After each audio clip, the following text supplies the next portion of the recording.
In this lesson, we'll use expressions to automate the idling of our engines. So we're going to want the expression to be applied to our secondary controller. So we can start with the right side. Now, going to our Move tool, we'll want to go ahead and switch our coordinate system to parent, which is the equivalent to the rotation's gimbal. Alright, so we can see the true axis of this control. So it's going to be the z-axis we need to apply the expression to. So now we need to head over to our Assign Controller Rollout, head over to Position, 0, Position XYZ, and now choose the Z position track. I'll go ahead and assign the expression to it, choose OK. So in this case, we're not going to need to use any variables at all, but we will use a more complicated expression because what we need is for this engine to move up and down based off of time. Alright, so we're going to need to use a function to get that going. And the function we'll use is a sine function. So let's type in as follows: sine followed by open and close parentheses, and within the parentheses, t. And by the way, we can get to this function list that shows us several functions that we can use, but we're using just sine in this case. Alright, so I'll go ahead and close this out and choose Evaluate. Now watch this.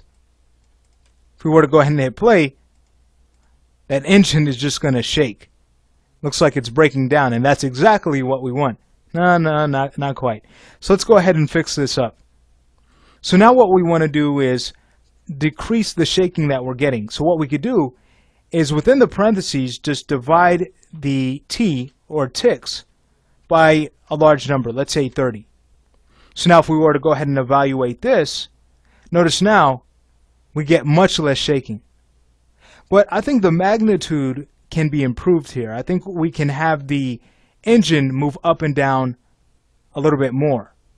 Alright, so to get that going, we simply want to, with all of this here defined, we want to go ahead and multiply this by, let's say, 2. Alright, so we'll double the positional change of this engine. So now we can go ahead and choose Evaluate, and let's see what this gives us. Hit play. Much better. Alright, so now we have the engine idling, and notice the animator does not have to worry about that at all. We have this nice loop going on. Okay, it's not seamless only because we haven't set it up to necessarily be seamless, but if we were to, let's say, increase our range slider here, and I'll go ahead and do that from the time configuration panel. Let's go ahead and choose that, and let's go ahead and choose a greater end time range, let's say about frame 300, and we choose OK. Now if we were to hit play, you can see how it's going to just continue to cycle throughout time. Okay, great. So with that done, we can go ahead and copy all of this and then bring this over to the left engine. I'll go ahead and select its secondary controller, head over to Position, 0, Position Z, assign a float expression, choose OK, paste, evaluate, and I won't close this out just yet because I need to show you something, but if we were to go ahead and hit play, now they are idling. Wonderful. Okay, so what's the issue here? They're moving at the same time. This is called twinning, and that really hurts animation. It breaks the believability because hardly anything moves at the same time in life. And we wouldn't expect our engines to move at the same time.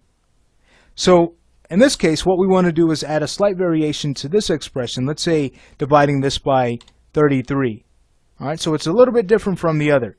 If we go ahead and evaluate this now, you can kind of see the shift that occurred, and now they're going to be offset from one another,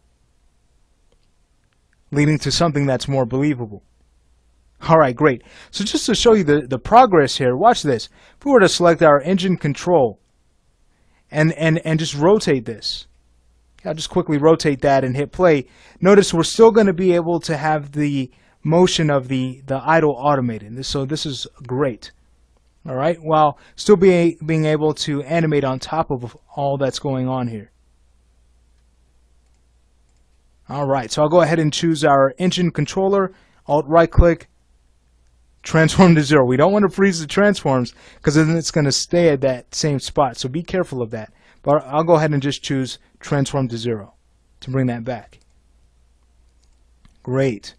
All right, so now that we have our engines idling, what's our next step? Well, one thing we haven't brought our attention to yet are the cables. So there's some fun things I want to show you about the cables, setting those up to make sure that they're going to be connected so that no separation will occur between the cab and the engines.